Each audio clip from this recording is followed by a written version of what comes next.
Good morning, everybody. It is Monday, April 20th. Welcome to the Transportation and Environment Committee. We have 4 items on our agenda this morning. The first 3 are under the Department of Environmental Protection Fund, the Department of Environmental Protection General Fund, the Climate Change Planning NDA, and the Department of Environmental Protection Water Quality Protection Fund and Water Quality Protection Charge. And so we'll start with DEP and Mr. Lubchenco. Good morning, if you want to walk us through the packet. Good morning, and I thought maybe a quick introduction since we have a fair number of folks from DEP here today, and then I'll walk us through the packet for those first 3 items. Good morning, Jennifer Macedonia, Director of the Department of Environmental Protection. I'll turn it to Amy. Good morning, Amy Stevens, Division Chief for the Watershed Restoration Division. Good morning, Lindsay Robinette-Shaw, Section Chief for the Buildings and Transportation Programs Group.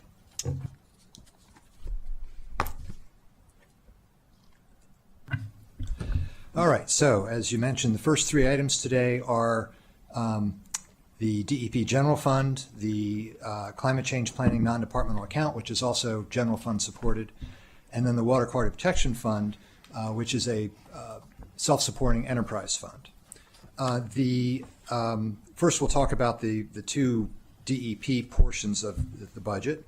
The county executive is recommending about $45.8 million across both of these funds.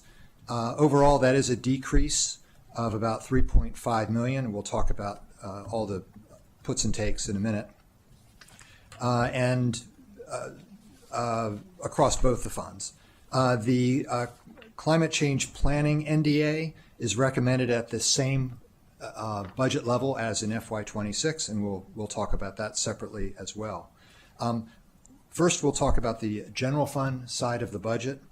That budget, and I've got the summary numbers here on page 3 of the packet across all of these department and funds. The general fund is recommended to have a slight decrease, a total of about $9.8 million. There are no programmatic or staffing or significant staffing additions or reductions or enhancements to the general fund portion of the budget, as we'll talk about in a little bit.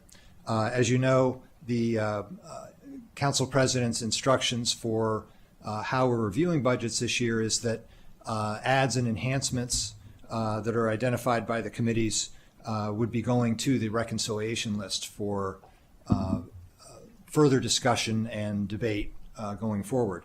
However, in this case, staff does not have immediate recommendations regarding any items, since the staff does not feel that these items rise to that level of being enhancements or additions. Certainly, if the committee were to add something, that would have to go on the reconciliation list as well. The committee can also choose to reduce items, and we'll talk about that, some options there in a minute. Those reductions, the committee could opt either just to make them as straight reductions or could opt to put them on the reconciliation list for further discussion. As I mentioned, there's a slight decrease in the general fund budget, although I do want to point to page 6 of the packet. This lays out basically a crosswalk from the FY26 budget to the FY27 budget. And it's listed as table 1 at the top of the page. As you can see, a lot of these adjustments, and these are adjustments you'll see in other budgets across county departments. A lot of them are what we would call technical adjustments or same services types of adjustments, where you're trying to do the same thing in 27 that you're doing in 26, but there could be some increases or decreases related to that. And then also we have some significant cross-cutting items that you see across departments, such as the FY27 compensation adjustment. Those adjustments will be dealt with by the council at a macro level, and then the department budgets will be adjusted accordingly. So the committee does not need to take up, for instance, the FY27 compensation adjustment for the DEP General Fund, which is adding about $160,000 if it were to remain unchanged from what the executive recommended. You also have some of the technical adjustments I mentioned, like lapse. Each year the department, in coordination with OMB, identifies a lapse rate or a vacancy rate that it'll experience for the upcoming year. It's a projection based on historical experience with vacancies, and OMB does try to establish some general rules across the departments to identify what the lapse would be. So that if you are increasing lapse, you are decreasing costs. If you are decreasing lapse, you're increasing your costs in the department, since you're expecting a higher amount of your personnel costs to be spent. Then we have a lot of annualizations from the prior year, FY26. For instance, if you have a compensation increase in 26, that will then build into FY27 as well. Similarly, if you have new positions or position changes in one year, that can affect the budget in FY27. You also have impacts on contracts. The DEP General Fund, much of its operating budget is in contracts, and so you do have adjustments there, often for CPI-related adjustments, and DEP can speak to those as part of what we're seeing here. And then a couple of other items noted here: internal service funds, motor pool, printing and mail, risk management. Those are all items that are budgeted centrally and then spread to the departments by OMB. So you see those in each of the departments as well. Another cross-cutting issue the executive has recommended is a 2.5% inflationary adjustment for nonprofits. So that will affect departments differently depending on which ones have contractual arrangements with nonprofits or grant-related opportunities for nonprofits. So that will also affect departments in different ways. But as I mentioned earlier, the one significant adjustment is in the electric leaf blower program implementation. I've got some discussion of that on the bottom of page 6. This was new funding in FY26 in the general fund budget, about $645,000 for both outreach with the new legislation, as well as rebates to help provide help assist with transitional costs for folks switching over from gas-powered equipment to electric. However, there was an expectation that the outreach and rebates would be ending over time. So the FY27 budget assumes a reduction in the one-time outreach, although there's still outreach money in there going forward. And then also it does include rebate money for the final year. So the FY27 budget still includes several $100,000 for rebates, as was presumed in the fiscal impact assumed for the legislation. So once again, this reduction, while it is a reduction in the budget per se, it was expected. It's something like what we might see with one-time funding in one year and then it reduced in the next year. So it's not having a unexpected service impact, if you will. There's also the only other significant change in the budget is there is a shifting of some costs, personnel costs, from the general fund to the Water Quality Protection Fund. We also do see these periodically as the department assesses its charges between those two funds. A lot of staff may share their work between those, between the general fund and the Water Quality Protection Fund. So we do see that on occasion as well. So we're seeing a decrease in the general fund here, and then you see a corresponding increase in the Water Quality Protection Fund. The other area that staff were asked to look at was where there could be potential reductions for the committee to consider in the budgets. In the DEP General Fund budget, and I've got some information on page 7 of the packet. There's about $4.6 million in operating expenses, which is almost entirely professional service contracts. And I've included some information here from DEP on those major buckets. And there's the chart showing about $2.4 million in their, this is all pretty much in their climate arena, but in building and transportation programs, they have about $2.4 million. In the equitable engagement and climate programs, they have about $326,000. And then in their clean energy program support, there's another $344,000. The only other significant area of cost is their Tree Montgomery program, which has operating expenses in the general fund of about $1.5 million. But that's coming from a dedicated revenue source, the tree canopy fund, that is required to be spent on tree services. So a cut in that would not be immediately transferable to something else. And so that budget is based on the revenues that come in dedicated for that effort. So haven't presented that here because staff doesn't see that as a viable reduction option. And as I noted earlier, because we're seeing basically a same services budget, staff does not have a recommendation per se regarding what potentially could be cut or put on the reconciliation list here. If the committee is interested in pursuing that, staff would suggest that we could consider a percentage reduction here and ask DEP to come back and say how they would allocate that percentage reduction. And we could put that on the reconciliation list if the committee wanted to do that. Once again, staff is not recommending that at this time because we're not seeing, first, the dollars, even with a significant percentage reduction, we're looking at a relatively small reconciliation list addition.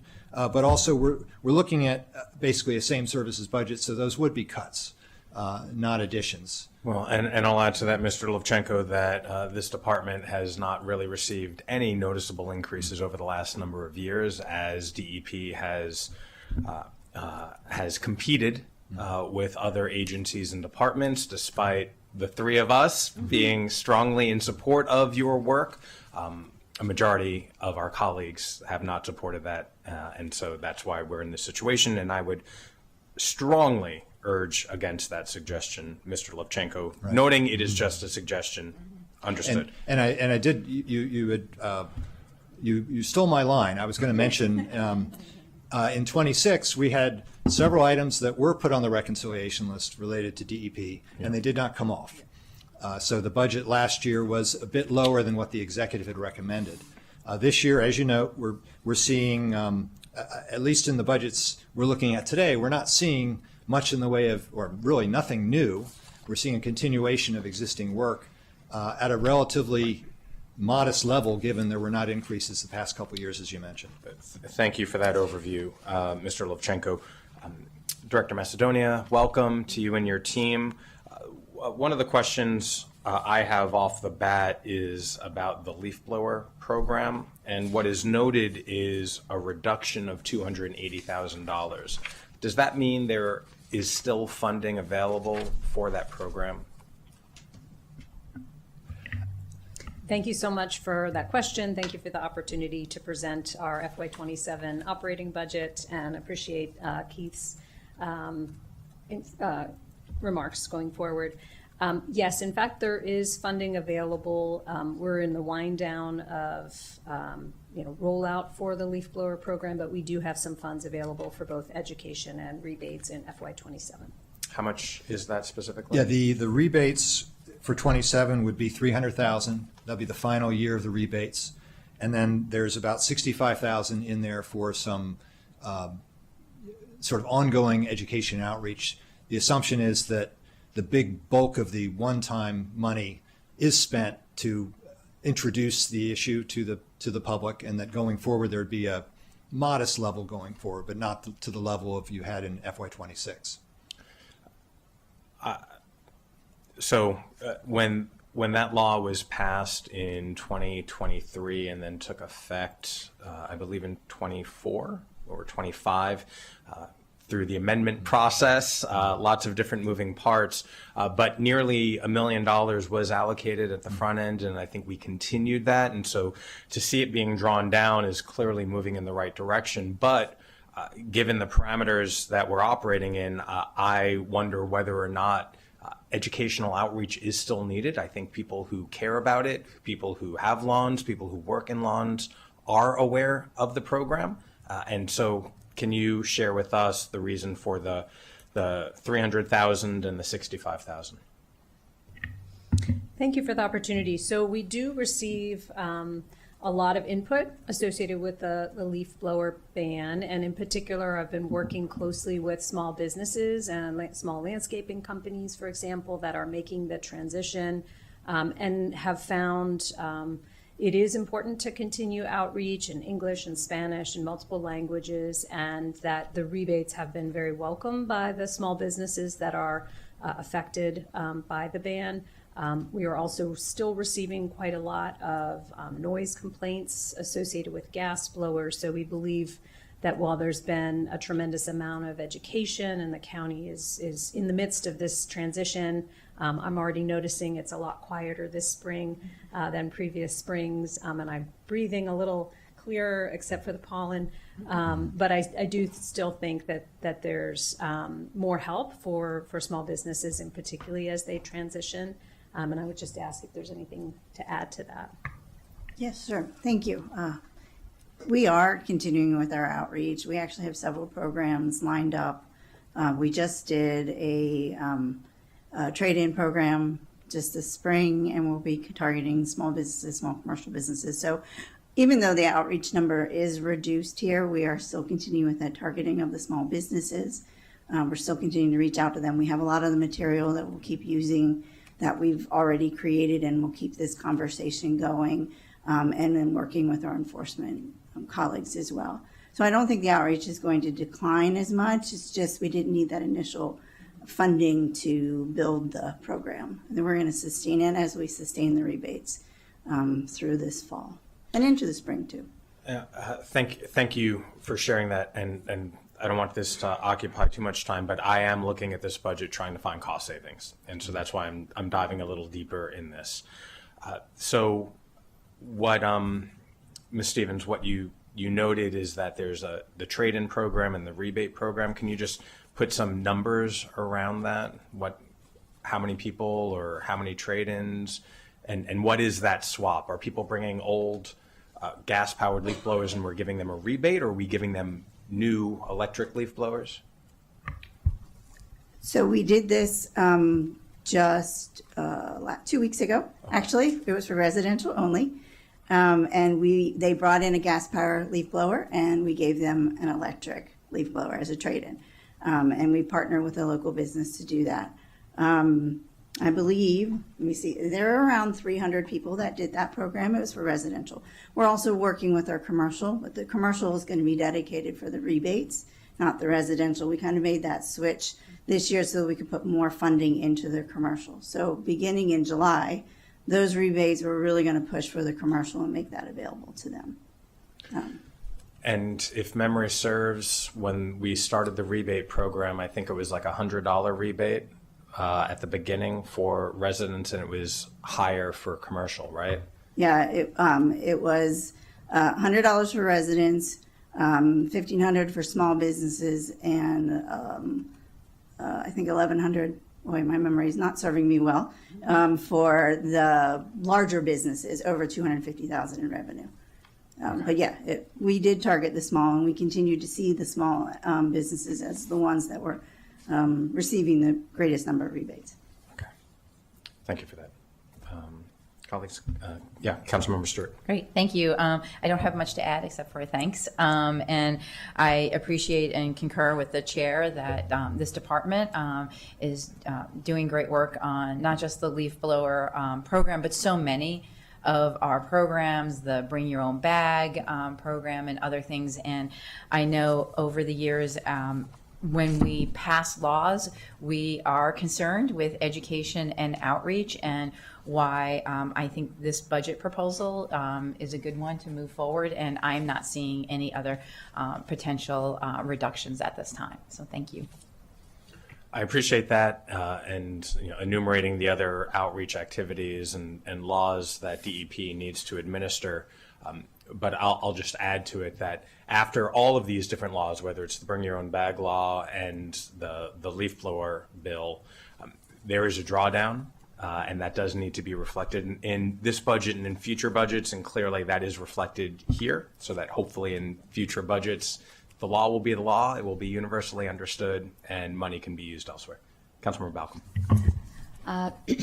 Thank you. I agree with my colleagues on the this ask, and I appreciate everything that you do. I do have a question on page 7. Not a question so much, but a suggestion is on the amount for the building and transportation programs. You note that funds in this program also support cost matching grants. I think it's important to highlight what percentage of this, if there's a dollar amount, because I think it really underscores that this money can't be reduced. So if you can come up with a number before full council, that would be great. Yeah, and the council did approve a couple of supplementals in the last couple of years related to this. So we'll go back and document that for the full council. I just think it strengthens the case.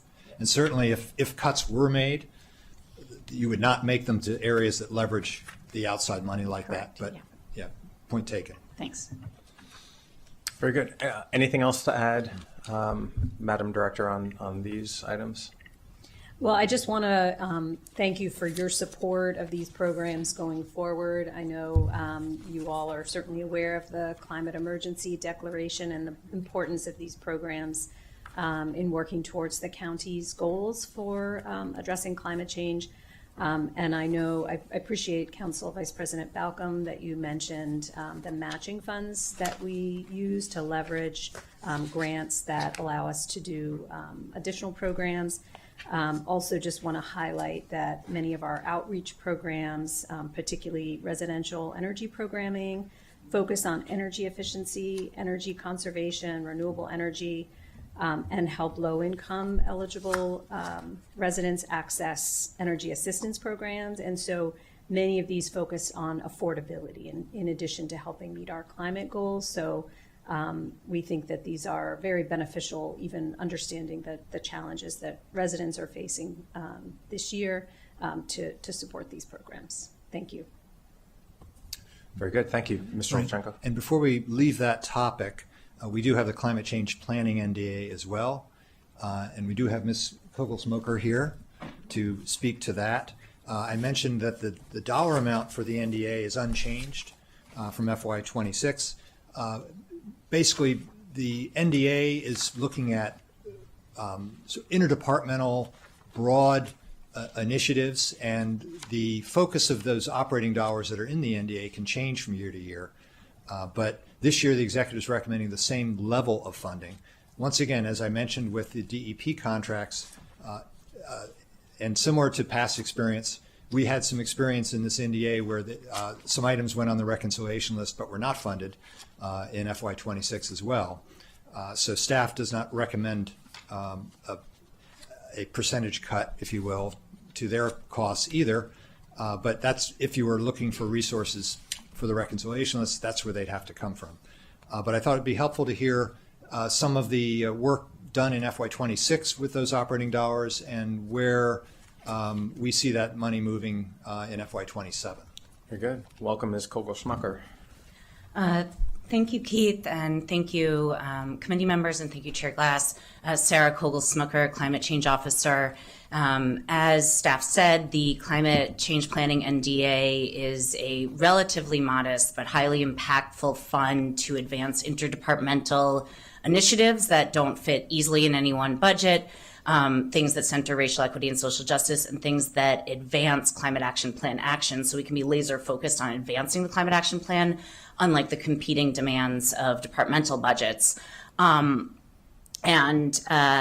In big picture, I think that flexibility year to year with combination of the leadership that council has shown on climate initiatives and funding has been highly impactful. In terms of fiscal year 25's Climate Action Plan annual report, we had started 80 of the 84 actions in the Climate Action Plan and made significant progress on completed or institutionalized 63 actions. So we are rapidly implementing the plan. We're not where we would like to be in terms of complete meeting of our ambitious climate change goals. We could use significantly more funding, but given the fiscal constraints and these the investments that we have, we're using a lot. So a couple of examples from fiscal year 26. This county executive's office, DEP, OEMHS, in partner with input from community organizations like CASA and in partnership with the Maryland Department of Labor, are planning a outreach campaign to outdoor workers to educate them about new extreme heat regulations that went into effect last summer, but many folks don't know about it. So they have new rights, they have protections, and they're not aware of it. And this is the kind of interdepartmental collaboration that, relatively modest funds can catalyze and support. And we hope, next summer to expand that from outdoor workers to other vulnerable populations. We had an initial discussion with HHS, for example, about potentially doing outreach to seniors in partnership with senior centers. So that's, one example. Another, this past year, we funded a third Mesonet station for the county's Mesonet network, which is weather monitoring in partnership with UMD. And that filled a gap that we had. So now we have a complete picture of localized weather conditions, particularly ground conditions, so that we have better advanced warning on flooding, which is essential as we face more extreme climate. And just one last example, DEP has had tremendous leadership in the comprehensive flood management plan, but we, through the Climate NDA, are able to fund additional look at taking that mapping and making sure that we have community resources for it and policy recommendations so that we are taking advantage of the new information as quickly as possible. So one more example for fiscal year 27, again, we want to be flexible, but we have now a partnership with MCPS where we were able to fund part of the Loiterman Resilience Hub. And the Loiterman Resilience Hub, which is such a great, community investment, intends to have little resilience things like solar-powered phone charging for emergencies in other schools nearby, and so that they can plug into the Resilience Hub and take advantage of it in their outdoor education. And that's something, if MCPS is ready to expand, we want that flexibility to be able to fund that. So those are just some of the examples of the many things that we are able to fund because of the ideas and creativity of departments and the funding from council. A lot of ideas in a small but mighty budget. So thank you for enumerating that. And unless we have any other questions, I think we're all good with these items. So without objection, we'll support this budget, recognizing it is essentially a same services budget, which has been the status quo, unfortunately, over the last number of years. So make sure we'll do that. Thank you. Thank you to the team. Many of you are probably staying. Lindsay gets to go. Yeah, many. That's okay. You're not going far, I know. Yes, the next item also in the same packet is the Water Quality Protection Fund. Yeah. The crosswalk sheet, similar to what we saw with the general fund, this one is attached on page 8 of the packet. There's a little more nuts and bolts in this. But one key point to remember is this is a self-supporting enterprise fund, so it does not have the link to the county's general fund affordability issues and reconciliation list. To the degree there are increases or decreases in this fund, that would have to be, the fund itself would have to accommodate that either through increased water quality protection charge or other revenues, or decreases if there are decreases in the fund. So it stands on its own each year. There are a few more items. I'm not going to go through each of them. Some of them are very similar to what you just read in terms of compensation adjustments, inflationary adjustment for nonprofits, things like that, internal service fund. I did want to note a few items. First, the committee did discuss during the CIP the transition of costs in the DOT storm drain program to the CIP. And it was done primarily for financial reasons. It provides better financial metrics going forward. And we had a little bit more discussion of it with DOT earlier. But the impact it has on the budget itself is a decrease. It's not a decrease in the fund impact because we're seeing it on the CIP side as current revenue. But from a budgetary standpoint in the operating budget, it shows as a reduction here. So it's not a reduction in services, it's just a reduction in the line item for that. And that's a big number. It's about $4.7 million. Apart from that, you do have a very significant lapse adjustment. I talked about lapse in general earlier. In this case, DEP has identified that it is actually filling its vacant positions faster than it thought it was going to a year ago. So we are seeing an increase in the personnel costs. These are not personnel that were not approved, but it was a lapse adjustment that was assumed in FY26. Going forward into FY27, DEP and OMB are assuming a lower amount of overall lapse, which means an increase in personnel costs accordingly. So there's an increase there. One significant issue that we may hear more about, especially in the PHP committee, is the allocation to Park and Planning for its water quality work. Each year, based on a memorandum of understanding, both the park side and the planning side of Park and Planning have costs that are eligible to be funded with the Water Quality Protection Fund. And each year, the executive recommends an allocation to Park and Planning. This year, there's actually a significant increase in that of about $308,000. But as I note in the packet, Park and Planning has taken a fresh look at their work and has identified a significant amount of more work that they are currently doing on the planning side that they feel is appropriate to be funded with water quality protection dollars. And I've talked to DEP about this, and the concern there, especially if we were to incorporate their full increase that I've noted in the packet, would be that there would be an impact on the water quality protection charge to accommodate it. They're requesting an increase that was about $2.4 million, and of that, you're seeing about a $310,000 increase. So that $2.1 million difference, I think, equated to another almost $6 on the water quality protection charge rate. The rate itself is recommended to go up $10.50 under the executive recommendation, but this would add an additional or close to $6. What staff suggests is that we consider this over a period of time, and I think the increase shown this year is a good start, but I would suggest that the DEP and OMB and Park and Planning come up with a multi-year approach to get Park and Planning to where they believe they should be over time. The memorandum of understanding itself is somewhat vague as to what is required to be spent, so I don't think we're talking about going against what's in the MOU itself, but I think we do have to be cognizant of the budgetary impact here.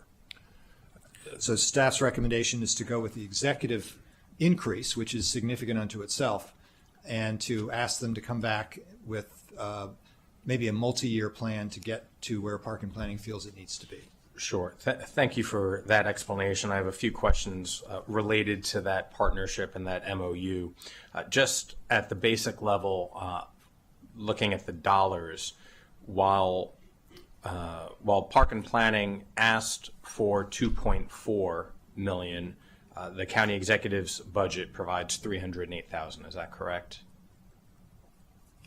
Well, the total amount for Park and Planning is $5.5 million. This is across, the base budget, not just the increase. I'm specifically asking about the Water Quality Protection Fund and the allocation of that. Right. The $308,000 is the increase from 26 to 27. And so, yeah. And my question is the delta for this actually $2.1 million? If they requested 2.4, right, and the county executive is providing 308. Yeah, Park and Planning requested an increase of 2.4 million. The executive recommended increase of 309,000. So the difference is the 2.1. I understand. Thank you. So in the broader context, because we're talking broad context these days about the budget, there's been lots of conversation about the budget since last Friday. This is my first time to talk about the budget since last Friday, and I'm continuing to find cost savings.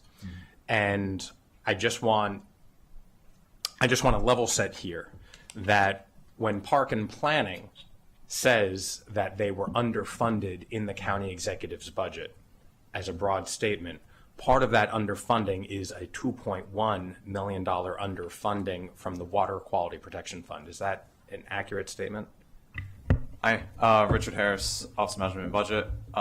Yeah, they're getting less from the Water Quality Protection Fund than they requested. I would stress, though, that that funding would just replace what's coming from the admin fund tax. So it's not like they're not, the positions that they think are funded or should be funded for water quality are currently funded by admin fund, but they're getting less from water quality than they requested. I'm sorry, Yeah, yeah.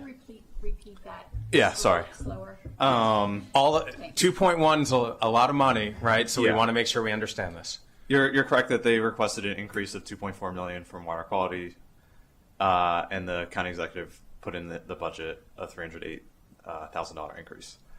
What I was trying to point out is that not getting the 2.1 million doesn't result in program cuts or position cuts, because the activities that they want to be funded by water quality are currently funded by the administration fund tax. Yes.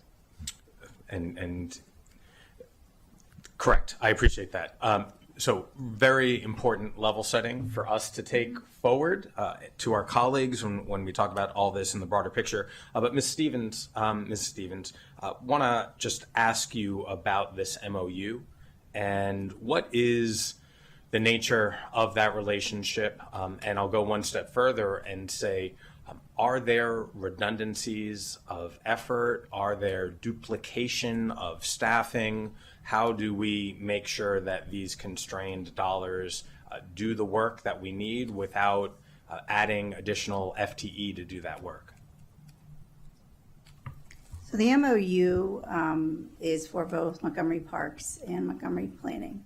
And it supports Montgomery Parks' work for their MS4 permit and the work they have to do through that. The Montgomery Planning portion supports some of their planning functions.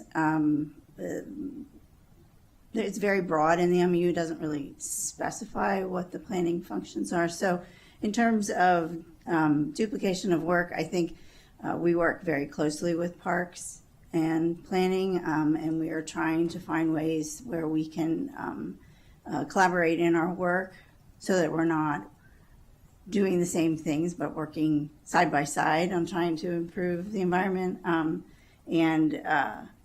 But I mean, in terms of what Parks is being funded for, it is similar work that we're being funded for through the MS4 because they have their own permit. And so they have to fund those activities, just like we have to fund ours. As the MS4 permit gets reopened or renegotiated in Annapolis, presumably later this year, or if it gets extended, aside from the scope of work that the MS4 permits would be used for, do you think that there are conversations about how counties employ that work or fulfill that work? And the heart of that question is, again, trying to streamline and reduce any redundancies. I'm not entirely sure how to answer that question. I think what's going on right now with the Maryland Department of the Environment is they are working on issuing the general permit for state and small municipalities like Rockville and Gaithersburg. So they get a phase 2 permit, and they have reduced requirements than what a large county like Montgomery County would have. So they don't have as many requirements. I mean, they're similar, but they're not. The counties, especially Montgomery County and other large counties, have a higher requirements.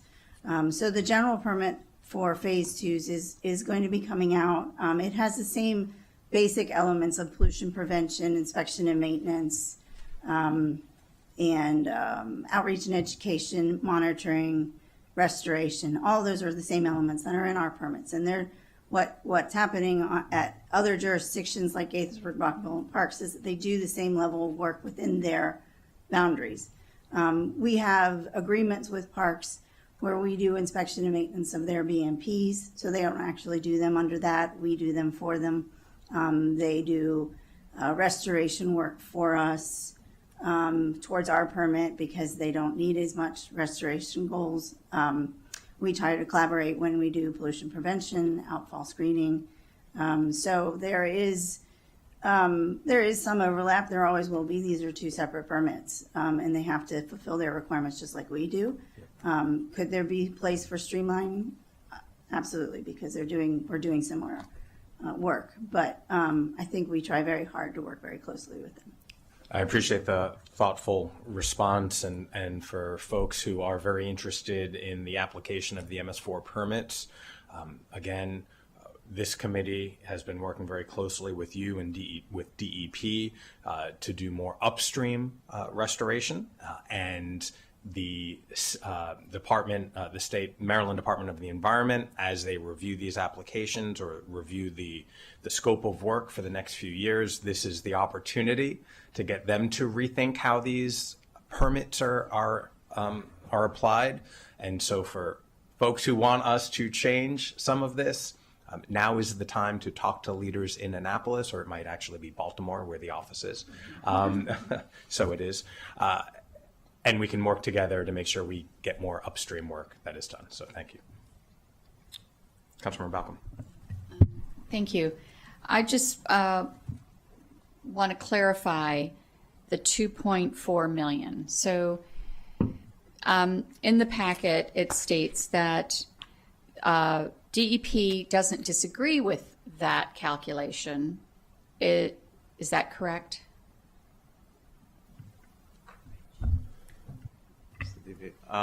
We're not questioning the validity of the 2.4 million. It's just the affordability within the rates.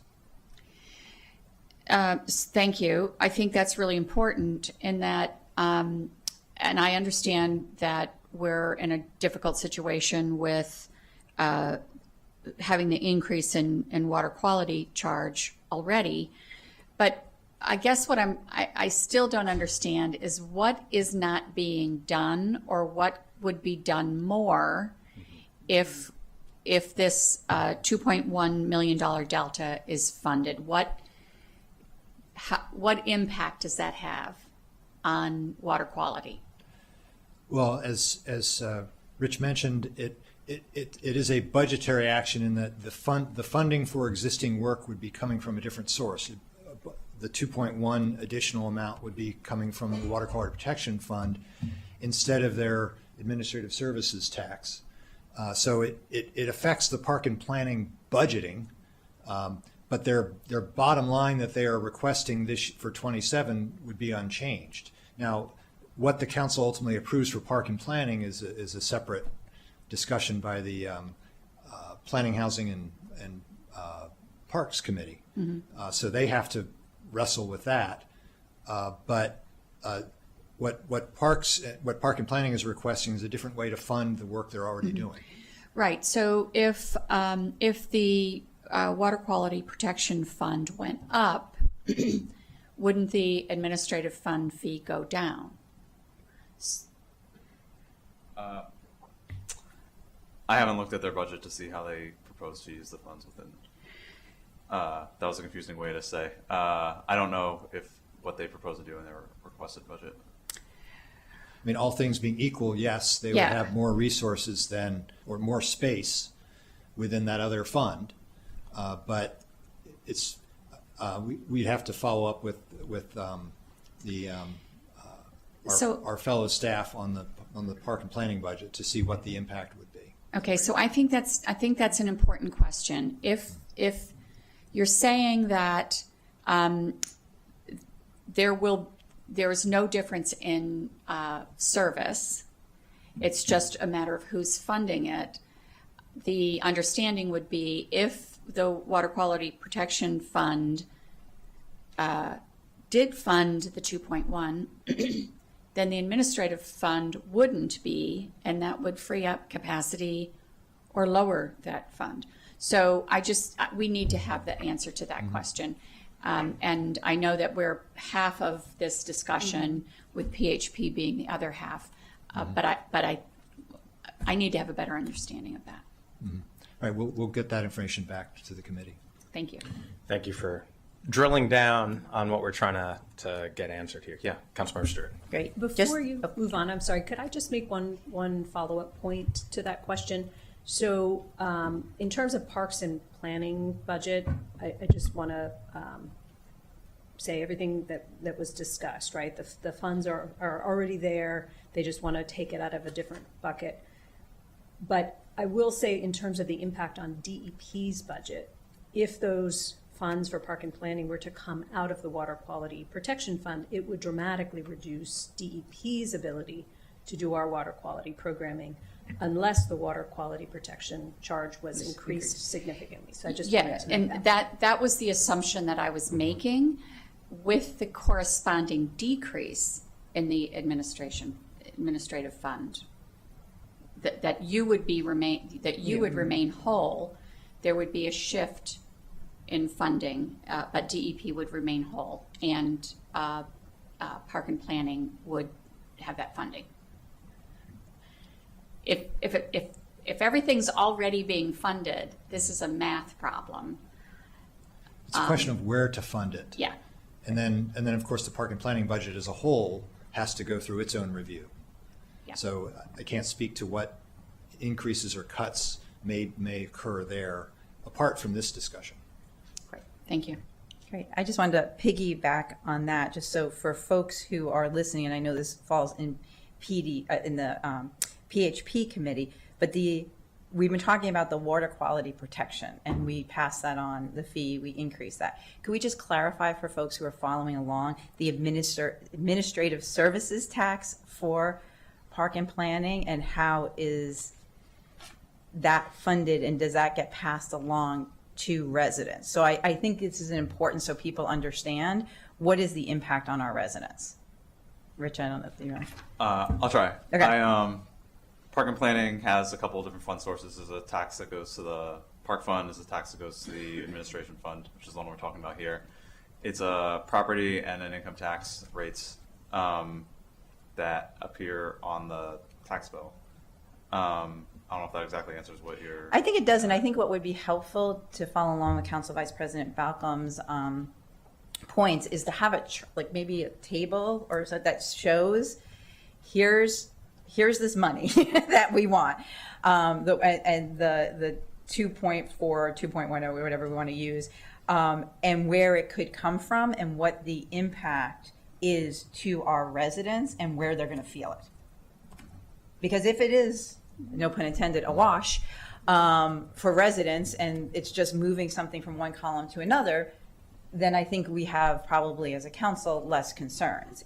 If it's not for individual residents, I think that's another conversation. So I think we have to see that to understand what the impact is. And of course, I think for us on the T&E committee, we want to hold DEP whole on this. So does that make sense? Yeah. Yeah. Okay. My initial impression is that the admin fund tax is not being cut as a result. I mean, along with water quality being increased within their budget, because I have the tax rates up here, and their 27 rate is not going down, but I don't know the technicalities of what's going on within their budget and what that means for a taxpayer. Yeah, I think we just should be clear on that, and I think a table would help us. Since I have the mic, I just want to take this opportunity to say to Ms. Stevens, thank you for your work and the department's work, particularly on the stream restoration. And I just want to say, I know there are many residents who have disagreements on policy, and I believe those disagreements should be taken up with the council and the county exec's office. And I think you and your team are incredible professionals, and that the work you do and the expertise you have. And I have a number of residents in my district who are incredibly happy right now, and just wanted to, with the work on stream restoration that's been done, and just want to say thank you very much for that work. Wonderful to hear. Thank you very much. I appreciate you sharing that. Thank you. So there are still questions to be answered. And don't know when PHP is taking up this issue or if they already have, but we'll certainly follow up. Thursday. This Thursday, very good. Okay, so we'll get that information.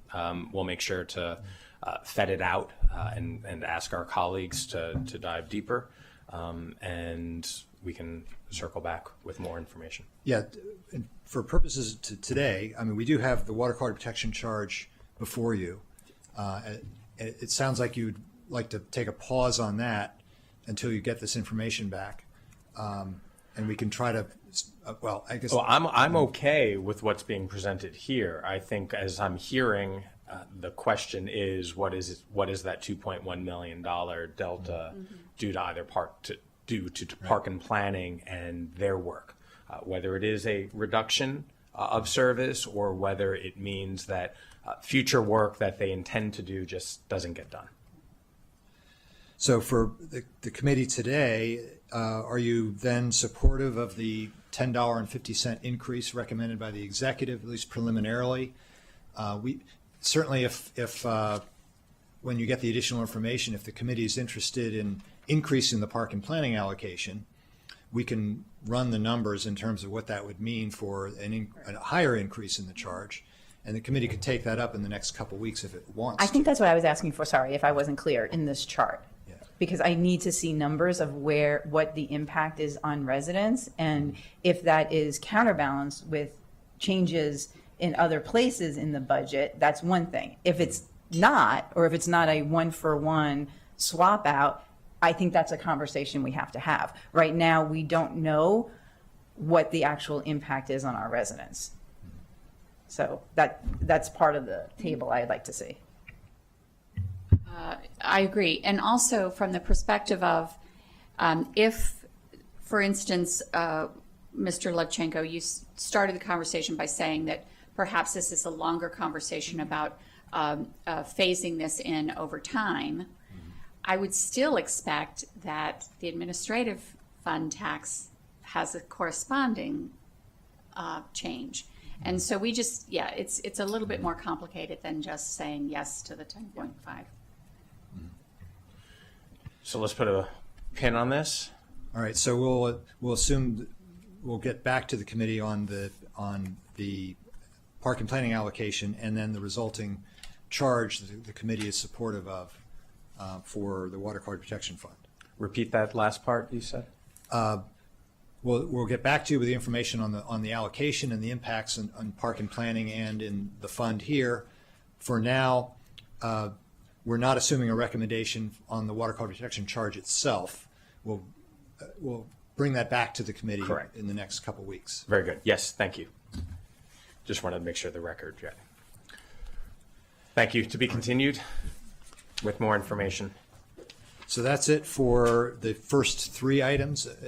Basically, the first packet, which had the first three items in it. Yep. And Director Macedonia is staying, and a few other folks will be joining her because the next item on the agenda is recycling and resource management and the FY27 solid waste service charge. The recycling and resource management budget includes two self-supporting enterprise funds, the solid waste collection and the solid waste disposal funds. For FY27, the county executive recommends a total expenditure of $198.1 million across both funds, which is a $6 million or 3.1% increase from the approved FY26 approved operating budget. And the solid waste disposal fund of $184.7 million is a recommended increase of $5.5 million or 3.1%. And as part of this proposal, the county executive has indicated his intention to close the resource recovery facility, the county incinerator. And as part of the FY26 budget, we will also approve and review the county executive's recommended short-term capital improvements for that facility to keep it operating within the time period that it needs to be operating. and the approved permit requirements through the remainder of its current operating contract, which was extended for 5 years from April 2026 to April 2031. And the county executive's budget also assumes the closure mid-year with a transition to long-haul waste by trucking. There's a lot in here. The council president has recommended that the council assume current operations for the waste disposal in FY27 and for the council to take this up after the budget. I appreciate her thoughts, but as chair of this committee, I want to make sure that we and I do my due diligence and learn as much as we can at this point in time to make sure that we're able to do as much as we can in the future, whatever the majority will of the body is and whatever the future beyond that portends. And so I do want to take a deep dive here. I do want to ask a lot of questions. And with that, I'll turn it over to Mr. Lovchenko and then Director Macedonia. All right, so as you mentioned, there are the two different enterprise funds, the Solid Waste Collection Fund and the Solid Waste Disposal Fund. I thought we'd take up the collection fund first. It's smaller, more distinct, and fewer changes to talk about. So I think we can dispose of that quickly. Sorry for the pun. I appreciated it. Page 4 of the packet has the crosswalk chart that we also looked at on the general fund and water quality protection fund side.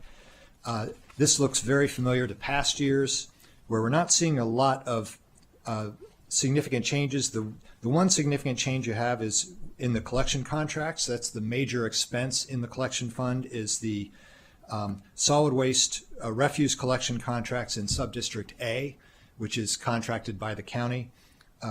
There are 9 different contracts for 9 different service areas, and they are phased over time to end at different times.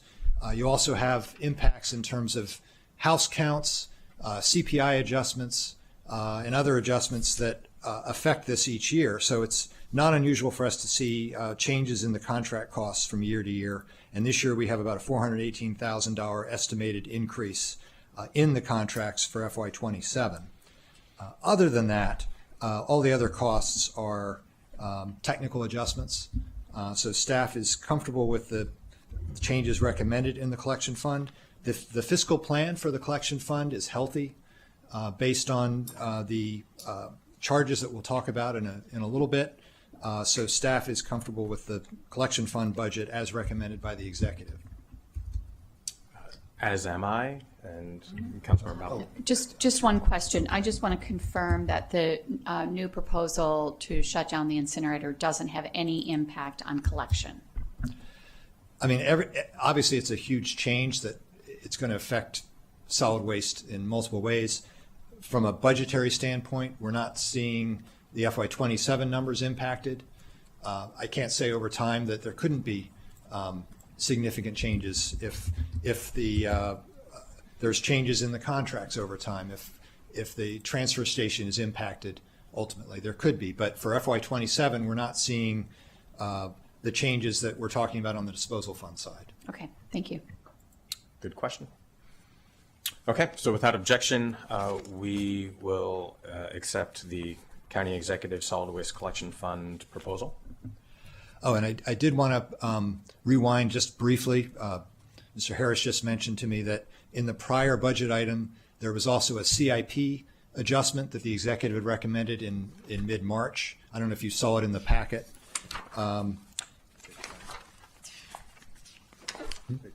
Yeah, on page 10 of the packet. The stormwater management retrofit countywide project and the implementation of the comprehensive flood management plan. The executive, as part of his March capital budget adjustments and amendments, recommended moving $1 million in current revenue from the stormwater project to the flood management plan project to support some additional feasibility study work. The stormwater management project would then be made whole with some additional long-term financing.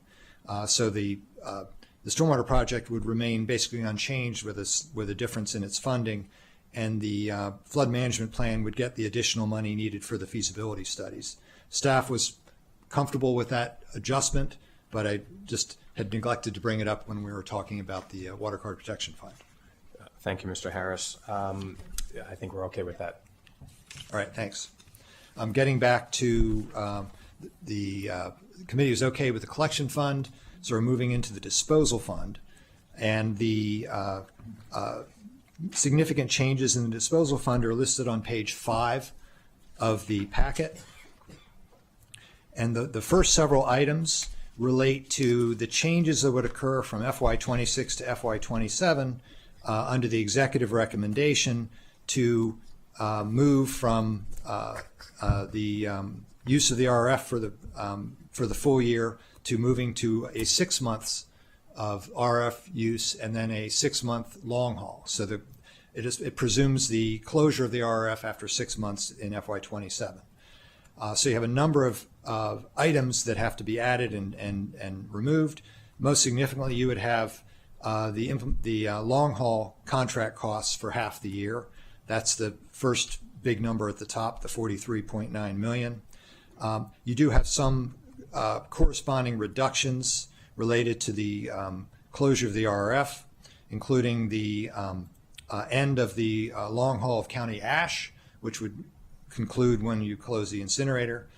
You also have the operating costs for the RF, and then also the short-term capital work. And this is important, and I've got another chart to show some of this. Last year, the council approved short-term capital work for the RRF, both in NFO at 26, but also with an understanding that there would be continuing work in 27 and 28 related to the extension of the contract from 26 to 31. So the short-term capital work has been sort of built into the budget, but under the closure assumption, that short-term capital work would not be done. They would do the minimum amount of work needed to keep it open and operating for the 6 months, but they would not presume to try to do the work needed to keep it open through 2031. So that work is shown as being removed. And then you do have the decommissioning costs that would be required to close the facility. These would be required by the Maryland Department of the Environment to close it. And also not shown here would be any costs associated with terminating the contract early with the operator of the RRF. That would depend on negotiations between the operator and the county. But to the degree there are costs associated there, those would also be an add-on here. So those are the elements in the budget related to this transition. There are a number of other items listed here that are more common to see each year in the disposal fund operating budget. Once again, you have all of your technical adjustments and same services types of adjustments. You also have some equipment-related costs that are built into this. You also have landfill planning and monitoring work at Oaks and Goody that are increasing over time. Those are shown here. But I think these reflect basically trying to do what we're doing now in FY27 or doing items that are now required for us to do in FY27. And staff does not have concerns with regard to those changes. So what I would want to do is point you to page 6 of the packet, where we have another chart which is comparing the RRF closure assumption under the executive's recommended budget and what a full year of or current operations would assume, basically what the council president had suggested in her budget guidance to the committees. So looking at the full year versus the 6 months, a lot of these changes are what you'd expect. The operating contract for the RRF is basically doubled because you're going from 6 months to 12 months. The long haul of ash, that cost is doubled. The long haul of non-processables, this is waste that does not burn well at the RRF and is currently transported to landfills now. Under the 6-month approach, you would be doing that for 6 months, but after that, everything is long hauled anyway. So you eliminate that after 6 months. And then there's some other miscellaneous costs here. Most notably, as I mentioned earlier, the short-term capital work. For FY27, the assumption had been that there would be $17 million in capital work. There was about 28.5 budgeted in FY26, along with some carryover expenditures that were available, getting us to about 35 million. This is the next increment, and there'd be some additional money in FY28 as well to get the facility to a point where it could function under its permit successfully through 2031 or April of 2031. So that's a significant hit in FY27 as it's short-term capital work funded with disposal fund current revenue. So when you take all these numbers and compare them, you have about a $4.4 million increase that would be needed in the disposal fund to cover the full year current operations approach. So that could be accommodated either through increasing the solid waste charges or finding savings elsewhere in the budget. So are there any, I'm sure there are questions regarding There are going to be a lot of questions. This might be a good place to stop. Yes.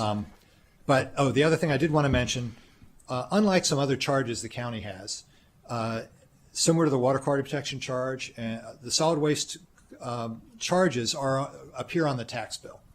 So we get one crack at those each year. So the council needs to approve those charges so that they can be part of the June tax bills that go out, and we live with that for the year. And then we look at it again next year. So whatever the council opts to do with this budget, we need to make sure that the charges are appropriate to give the council the flexibility it needs to move forward with the budget it wants. So it's a very important piece. And we can get into the charges that are recommended as well later. That's another section in this packet we'll talk about. Thank you, Mr. Levchenko. Director Macedonia, there's two ways we could proceed. I know we have questions, so we could have you respond and take up the thoughts you have in response to those questions, or if you want to make some comments now and then we can ask questions. Well, why don't I just start by thanking you, each of you, for the opportunity to brief you individually on our plans and analysis of different alternatives for the future of trash. We agree with the council president that this is an important decision for the county and believe that we have held significant number of meetings and done a lot of analysis to support a decision on this topic. In addition to informing the public and holding several open houses, and we've done analysis on sustainability, environmental impacts, social justice, and the cost implications of either continuing to operate the incinerator or moving to an alternative that would increase waste diversion and landfill our waste out of county. I do want to thank you for that opportunity.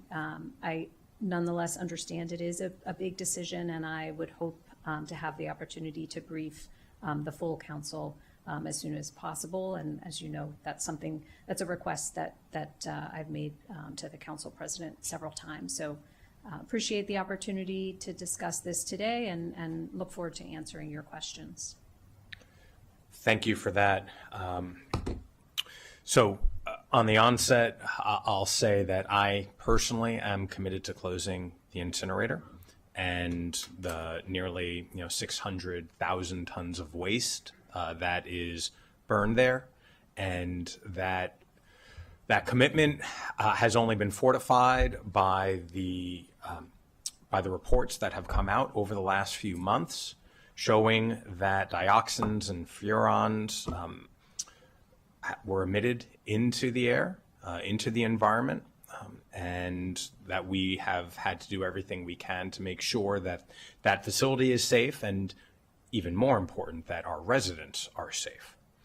And so for those reasons, these are incredibly high stakes. It is complicated. There are a lot of details and moving parts. And I think everybody understands that. And that is why the 11 members of the council are all asking questions. Our timelines might not align.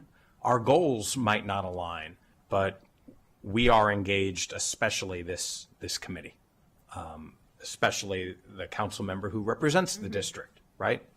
And so I appreciate my colleagues here for meeting with you, meeting with the community, and exhibiting our commitment to working through this. There's another alternative where we say no and don't engage at all, right? We have not taken that tact, so we're committed to doing this. And there are the environmental justice, the social justice, the cost implication, and the health impacts that we do have to weigh. And so I'll kick us off by asking a few questions and then clearly open it up to colleagues. In the CIP, there is $17 million, I believe, in remedial work. Well, it's not in the CIP. Okay. It is capital work, but because it's short-term capital work, it's not bondable. Okay. So it is current revenue in the disposal fund, and it does show up as a line item in the operating budget. Thank you for that distinction. So $17 million in capital work that is in the operating budget. Very, very important to note. And that is for the short-term 6-month.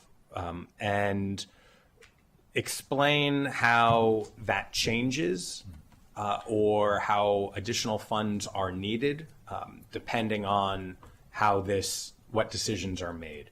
If a decision is ultimately made in the short term within this next fiscal year to close the facility, does that 17 million stay? Is additional money needed? And then ultimately, if a decision is not made by a majority of this body to close the facility in the next fiscal year, what does that mean for future capital outlays? Thank you for the question. So just to level set, that $17 million is part of a set of capital costs that were negotiated with ReWorld that operates the facility. And it's based on a defined set of required improvements to get through the 2031 extension of the contract. Those were negotiated to ensure the safe and reliable operations of the facility and spreading the rate impacts over multiple years where possible. So a lot of work kind of already went into kind of setting up a schedule and how to spread those out. If the council were to decide in May to move away from the incinerator and agree with the county executive's proposal, we would be able to save money on those investments that would be made in FY27 and FY28 in order just to kind of keep it going for a few more years. We would, as soon as that decision were made to close the incinerator, we would negotiate and sign off on a long-haul contract. As you know, we already put out an RFP. We evaluated that and have that kind of ready to go with final negotiations with the lead vendor. Then as soon as that contract is signed, we would give notification to ReWorld to close the facility. That's a required 6-month notification. So that we would still have funding for operation for 6 months in FY27 or 6 months from the closing notification. And so there would still be some capital improvements, but we would cut back on those that were made. As you move away from a May decision, if a decision is made later to make a switch to close the incinerator, that RFP is valid for a little bit longer, but not indefinitely. So at some point, depending on how long a decision is delayed, we may have to reissue the RFP, which could in fact affect the costs and the bids associated with it. But we might be able to extend it for a short period of time if it's a if many months go by, I think you have to start a new process. And again, as soon as there is a decision by the council to close the incinerator, we would finalize that contract. Then we would give the 6-month notification. And so depending on how many months have expired, you would expect we would continue to make capital improvements to keep the RRF operating as long as it needs to operate. And just, you mentioned the dioxin furan exceedance. As you know, this is a 30-year asset. There are just regular maintenance and things that need to be replaced over time. They have, a useful life to them, lots of different parts. It's a very complicated piece of machinery. So you don't want to skip those regular maintenance and change outs that are needed. So it would depend on how long it takes to make that decision. And we think we've provided a lot of information and analysis over the past several years, and certainly in the past several months, to the full council to make this decision. The longer that any delay in making that decision means that more investments need to be made. Thank you. With regard to the long-haul trucking contract that you alluded to, basically triggering the sequencing, right? Given the ever-changing price of gasoline, because of the unnecessary war on the other side of the world, has the vendor re-engaged at all about the contract or wanting to renegotiate it before it's even implemented? So because of the budget cycle, we have not signed the contract yet because we're waiting for the council to agree and with the county executive's proposal to close the incinerator. So there are still negotiations that remain with the vendor. Again, if we had approval, we would have signed it a few months ago, and we would have had pre-war costs involved. So I can't say whether or not that will affect the negotiations. I don't know if Willie have anything to say about that. Yes, good morning. Willie Weiner, Chief of the Recycling and Resource Management. And the QSC has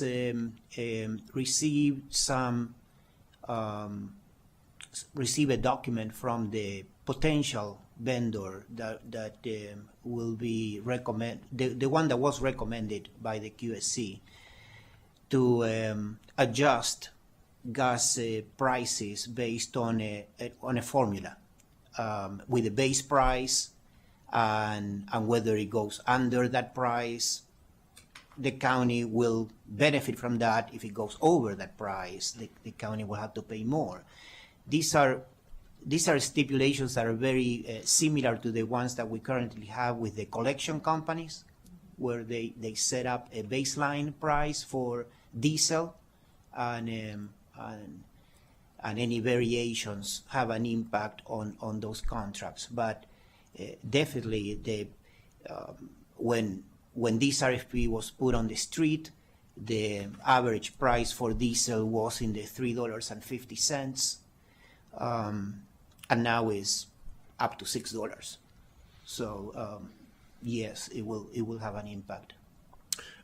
And where the committee is accustomed to those conversations, we met with DGS just last week about the fuel service charge for the county's own fleet, recognizing that that line item needs to increase because of fuel costs as well. And then last question I have now before turning it over to colleagues. I did receive a call from a Rockville city official who wanted to know what the level of engagement with the city of Rockville is, recognizing that a lot of the trucks might be going through or will likely be going through the city. Thank you for that question. Yes, we were able to meet with the staff at the City of Rockville and talk through potential implications. One of their questions was about the traffic associated with the transfer station. If the county executive proposal was accepted, and we moved to long-haul trucking. So we talked to them about, and I'm going to give numbers and ask Willie to make sure I got them right, but typically there's around 2,000 trucks a day going in and out of that transfer station. In recent months, when we had dioxin furan exceedances and other reasons why some of the boilers were down at the incinerator, we did have to bypass that trash.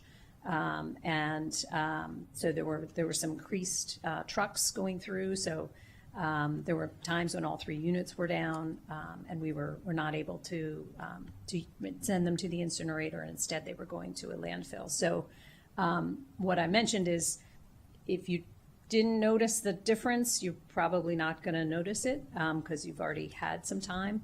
But what we anticipate for a shift to long haul would be an addition of 80 trucks per day.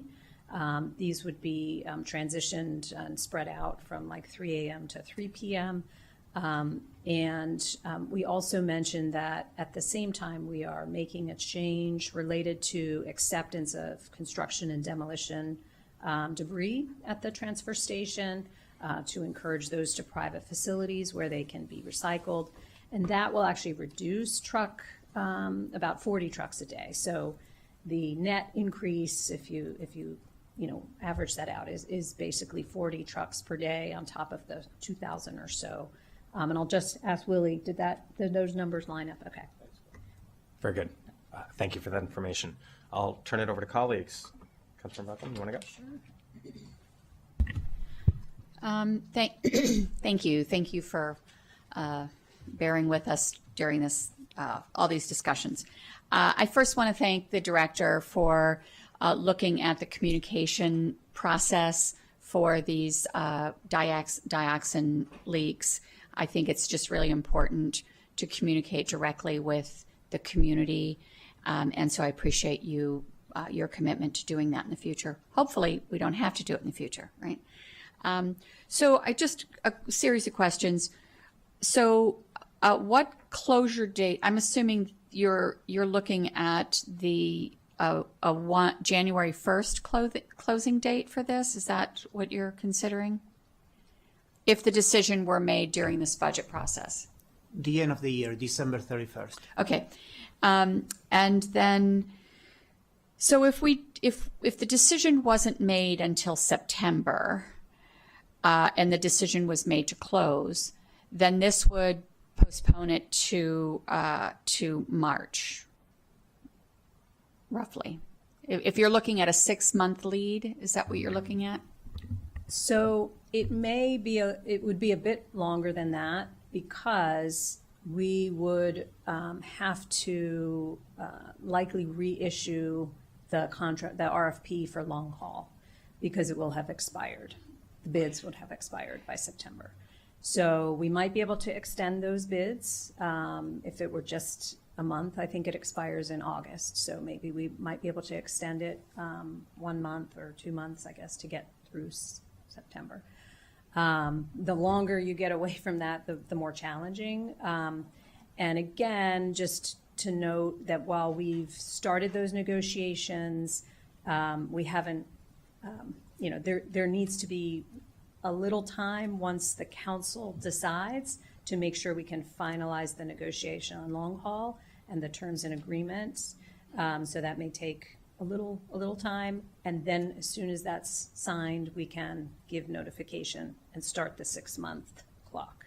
Okay. So if it's September, maybe you need to add a month or two, and if it gets further away from that, you might need to add a little more time to introduce a new RFP process. And if you needed to do a new RFP, how much time would that add to this process?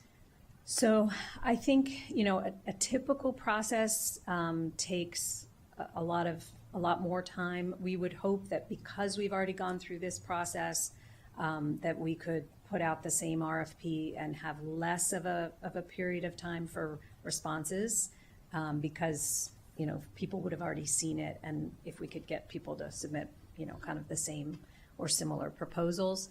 I think at a minimum, it would take 2 months, but that's, much shorter than a typical RFP process, and that's building in some assumption that if it's quick, you could get a quick process. The further it goes out from, from where we are, I think the more the chances are you have to go through a little bit more of an extended process to allow people to submit new bids. And then the current contract requires a 6-month notice? To reworld, that's right. And then the decommissioning costs. Will the decommissioning costs change if the longer we take, or is the estimate 3.6 for the foreseeable future? I'm going to ask Willie to address that.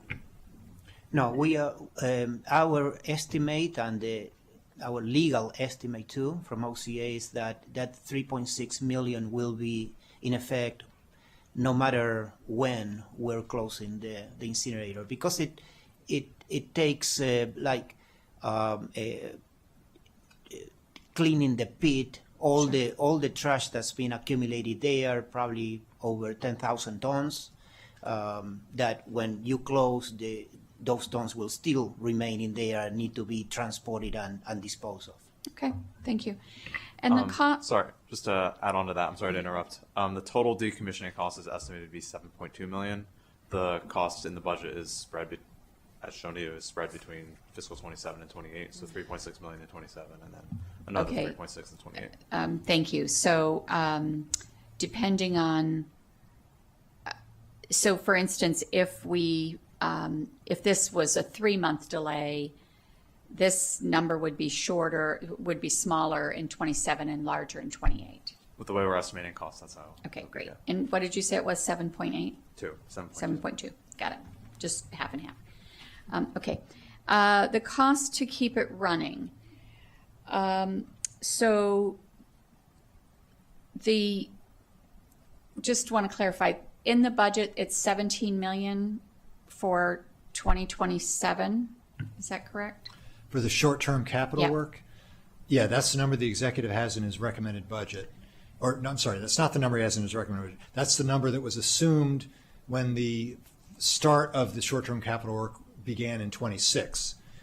In 26, we started with 35 million. A portion of that was 20, I think about 28 of that was budgeted in 26, and some was carryover. 27 was 17 million, and then 28, I think, is another 13 million, 14 million, for about a $66, $67 million total that had been negotiated with the operator. So a total of 67 over if we kept it open for 5 years. Correct. That was the number that was negotiated. And what DEP has noted is, depending on when you close it, you would then stop those short-term capital costs and revert back to just maintenance to get you through to the closure date. Okay, and then so in this on page 5, the 28 million eliminating the Right. short-term capital Right. work. That's a result of what the chart is showing. The chart is showing the change from 26. 26 had $28 million in it. So looking from the executive's perspective on what he's recommending in 27, the difference is the 28 million of the short-term work. That's not saying that you would then spend 28 and 27 if you do it. It's the 17 million. It's measuring two different things, which is admittedly confusing. Yeah. But this chart is crosswalking from FY26 to the executive's recommended 27. It's not speaking to what the costs would be under a different scenario. That's what the chart on page 6 is doing. Got it. Okay. Thank you. And then, so what would the increase be? I know it's probably in the packet somewhere. The increase in And the fee. Oh, yeah, do you have that? That is on page 10 of the packet.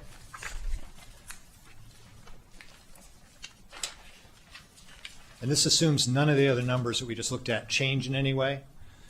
What Table 4 shows, it shows the approved solid waste service charges, basically the charges that a single-family home or a multifamily property would pay. For the single-family homes, we break it out by subdistrict A and B because they have different service levels. And then multifamily is broken out, and then non-residential is broken out. The CE recommendation is the middle columns there. Mm-hmm. This is what came over in mid-March. The total amount for that each of these categories would pay, and then it shows the increase from FY26. So you can see the single family, whether in District A or B, they're seeing a $14.33 increase in their annual charge.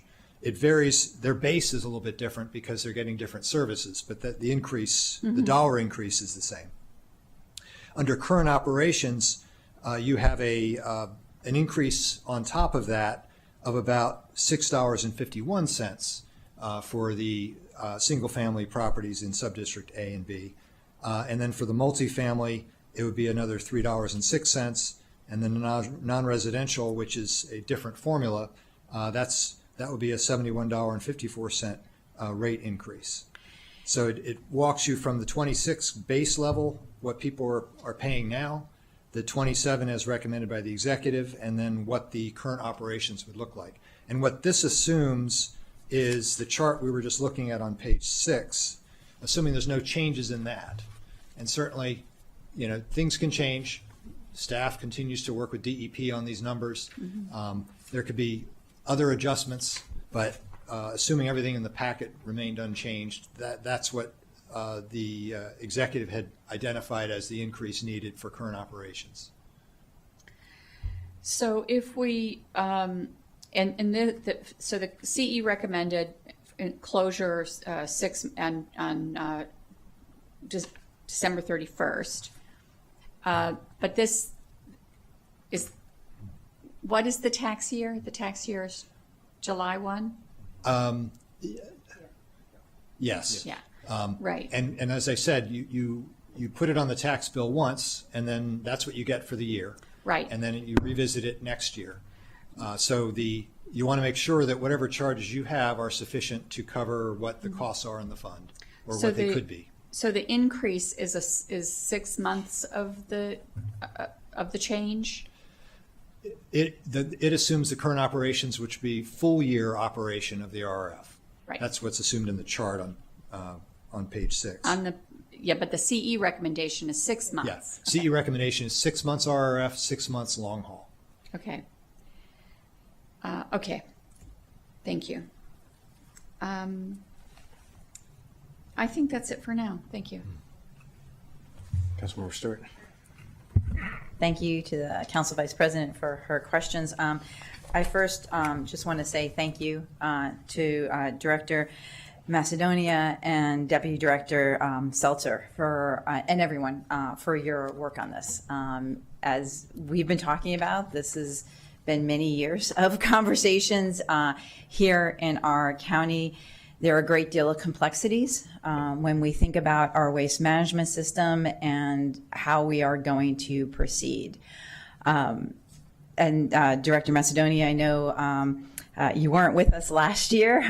We tried mightily to get this across the finish line last year, and we were unable to do it. New information came in. There were rethinking and a reevaluation, and that was what was the impetus of this RFP process. Timing always doesn't work to our advantage of when we need to make decisions as a body, particularly when we are thinking about complex issues and when new information becomes available, and when recommendations from departments and the county exec change. And I think I had been hopeful the end of last year that we would enter into January be able to review the information we received from the RFPs to evaluate before we got into these budget discussions a path to take. Unfortunately, we were not able to accomplish that goal and we find ourselves where we are today, which is an extremely difficult budget with many moving pieces, with many, many difficult decisions before us, and needing to do and make the best decisions we can. And so I had a number of questions, but Council Vice President Balcom, as she normally does, asked most of the detailed questions I have. And I want to say I appreciate the information that has been shared with myself, with my office, as well as members of the public. I do think, though, that this needs to be a conversation with the full council, as I have stated before, as we did last year when I was council president, to really get into the details and the numbers and figure out, what are the costs? What are the plans we're making? What are the environmental justice impacts? We can do our due diligence here as a committee, and I think we have done that. But this is a big decision for us all. And so I very much appreciate this, but I think, I'm going to agree that for this moment, this is not a decision we can make during this budget process. And I hope we can come to one very soon. Thank you. Director. Yeah, thank you. I just wanted to thank you, Councilmember Stewart, for your efforts on this, and Chair Glass and Council Vice President Balcom. I know that you have been very engaged, all three of you, for years in this process, and I really appreciate your efforts. As you know, we did at DEP try to bring this information to a full council discussion, which I requested of the council president for a January session, so that everyone would have all of this information kind of walking into the budget, and that it wouldn't, knowing all of the moving parts that go on during budget season. Because that full council session wasn't granted, we instead offered and met with almost all of the council members individually to give them all the information and to respond to the questions, the many great questions that you all and your other council members had asked. And so we feel that we have provided quite a lot of information ahead of the budget cycle on the alternatives that are before us. I do want to reiterate that,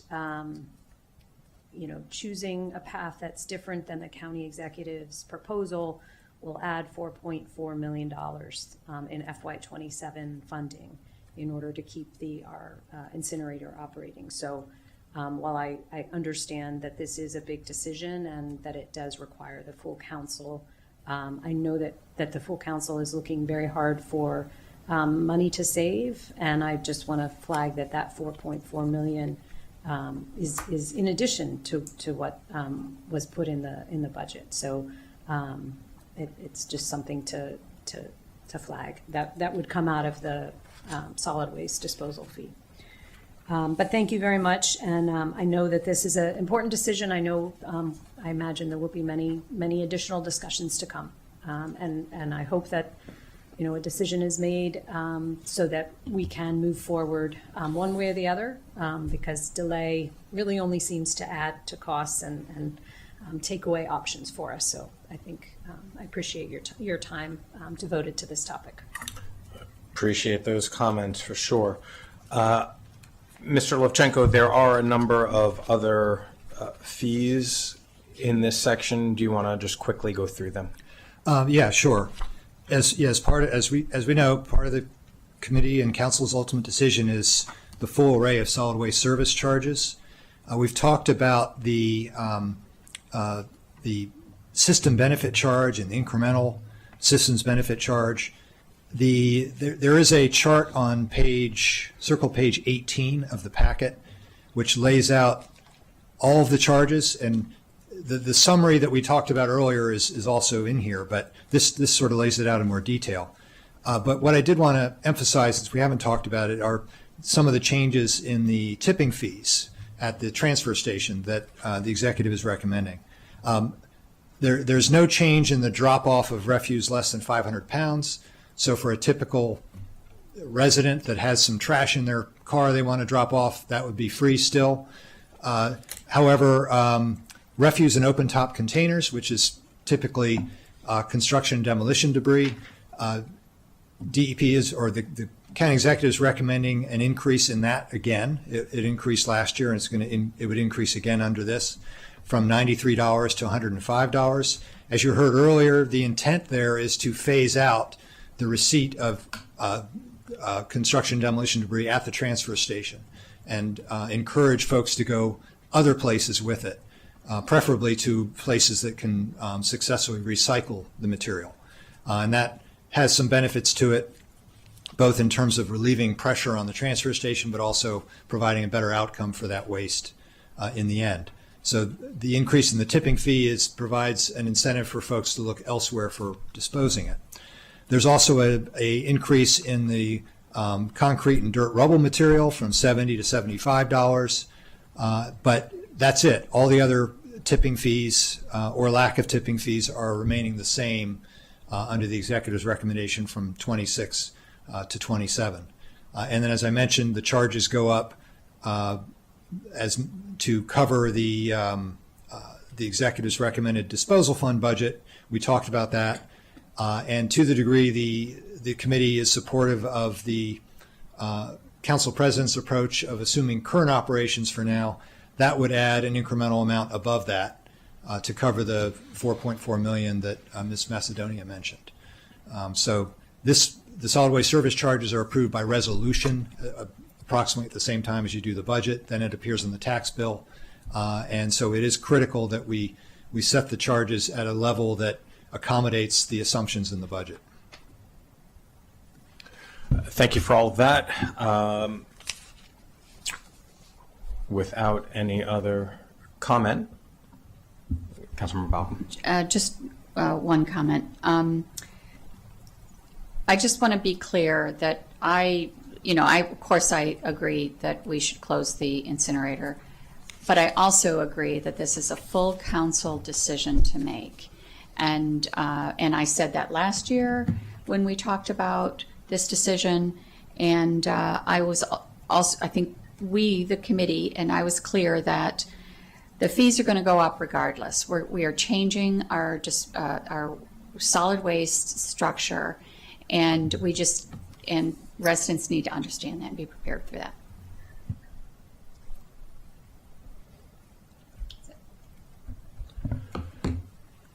So with Director Macedonia.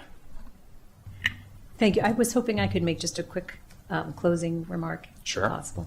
So at DEP, I just wanted to mention, the departments are scored on commitment to racial equity and social justice and implementation of this. And I wanted to note that the Department of Environmental Protection received the highest score, 11 out of 11, on those ratings that were done. And I just want to make sure that we plan to continue our efforts, and that includes proactively and strategically supporting advancement, increasing support for our racial equity and social justice core team and our lead racial equity social justice position, and then also continuing to implement the Climate Justice Co-Creation Initiative, which provides both staff and community members with efforts to support equitable engagement.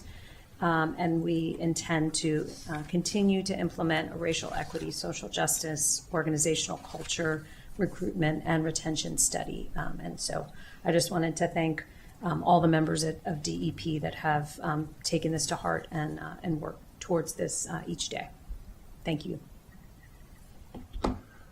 So do I hear a motion? Otherwise, we'll accept the county executive's recommendation without objection.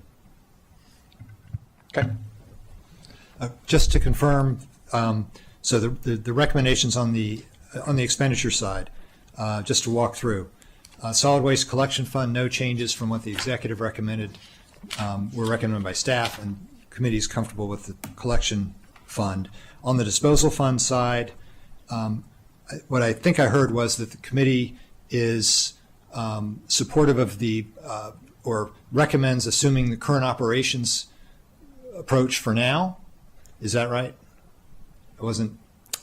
I just said that unless there's an objection, we're going to accept the county executive's budget proposal. Oh, okay. Yeah, I I want just to, said it twice, okay, make sure, so.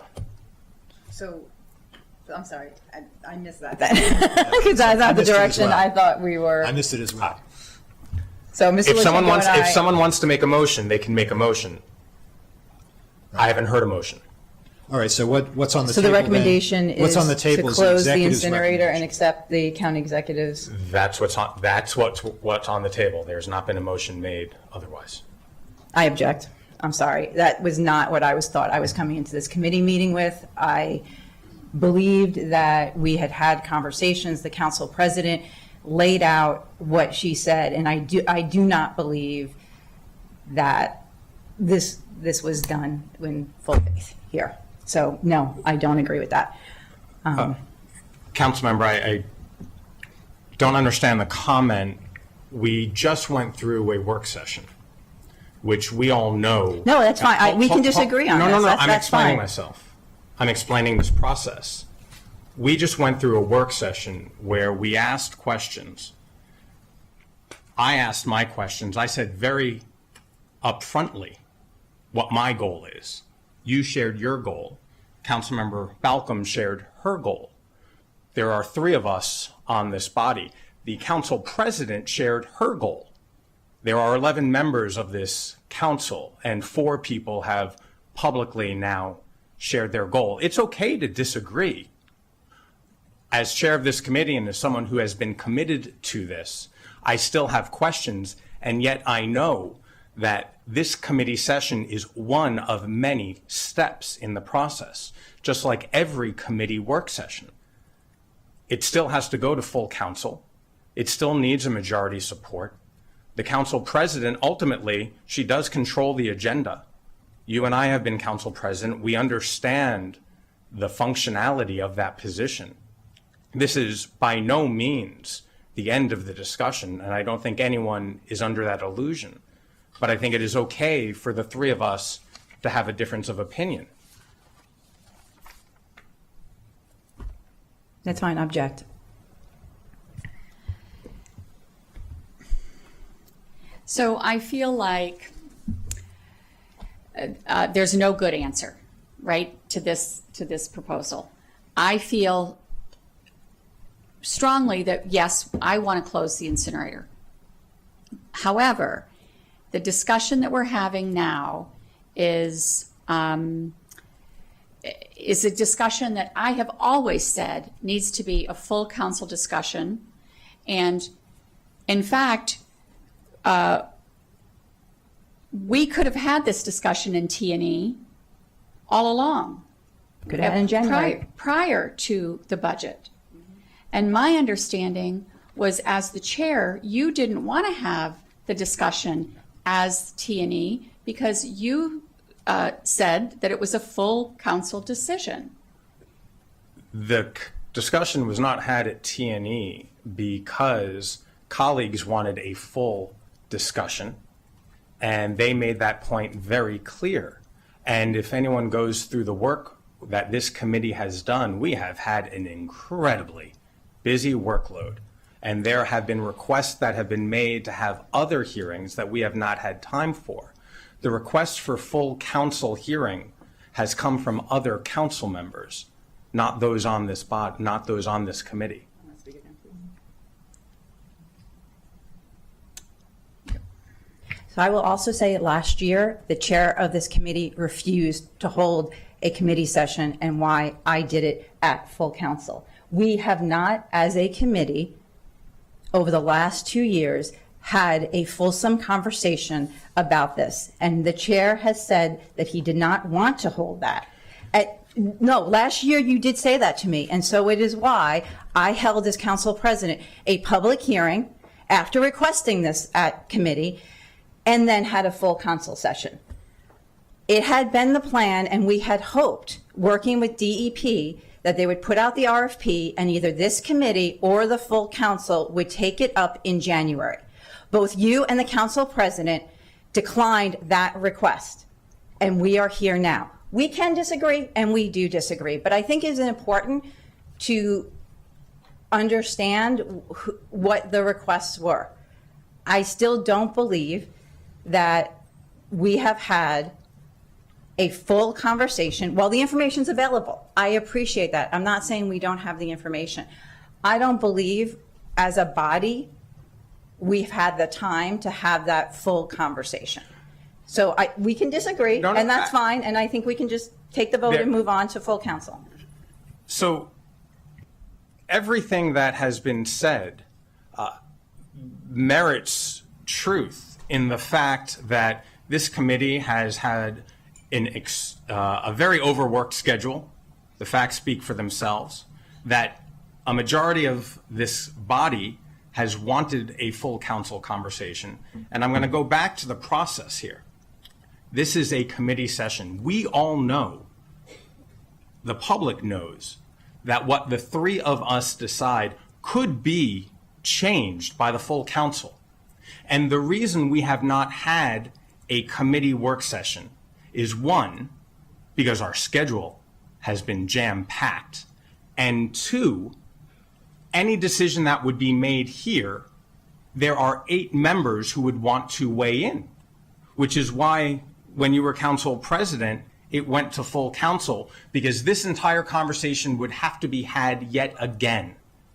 And Director Macedonia and the entire team will have to have and answer these exact same questions when 11 members of the body. And so time management, when we don't even have enough time for all the work that is being requested as a committee, to go through that process and then go through it exactly the same for all members of the body, that's redundancy. That does not mean at all that I think otherwise. I still think we need to close the incinerator. And as a duly elected official, I believe that I can make this vote of conscience now and know very full well that 11 members of the body will still want to weigh in at a later point in time. And we're going to engage in this exact same conversation, asking yet the exact same questions. That's how the process works. So there is no usurping of process. There's nothing out of order. It is as it's designed. We're having a committee conversation. There is a difference of opinion among the 3 members of this committee, and it will go to full council. That's how this body works. And it's okay to disagree.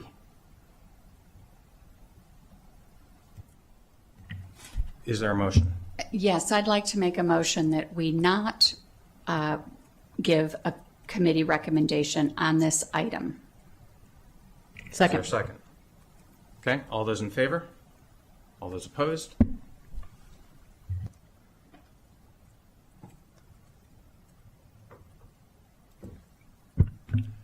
So when you say this item, you mean the issue of the RF and the long Yes. haul option. Everything else was recommended as supported by the executive and council staff. Yes. Okay. In terms of the decision not made, does the committee want to return to this issue before going to council again, or just not sure what the process would be going forward? This discussion that we just had needs to be done at full council without bias of a committee recommendation. My feeling about that is because if there's a committee recommendation, the full council will put undue weight onto that recommendation, in my opinion. I've always said that this should be a full council discussion. And I think that in terms of redundancy, there needs to be redundancy. We need to have this exact conversation with the full council, because every single one of us has to bear the responsibility of making this once in a generation change to our solid waste system. I fully support closing the incinerator, and we had just talked about, hopefully it's a 3-month delay. But I don't want this decision to be made by 3 people It has to be made by all, all 11 of us without bias. That's my thought. And I have said that for the past year and a half. All right, so we will assume no recommendation from the committee, and that that issue will go directly to the council as that.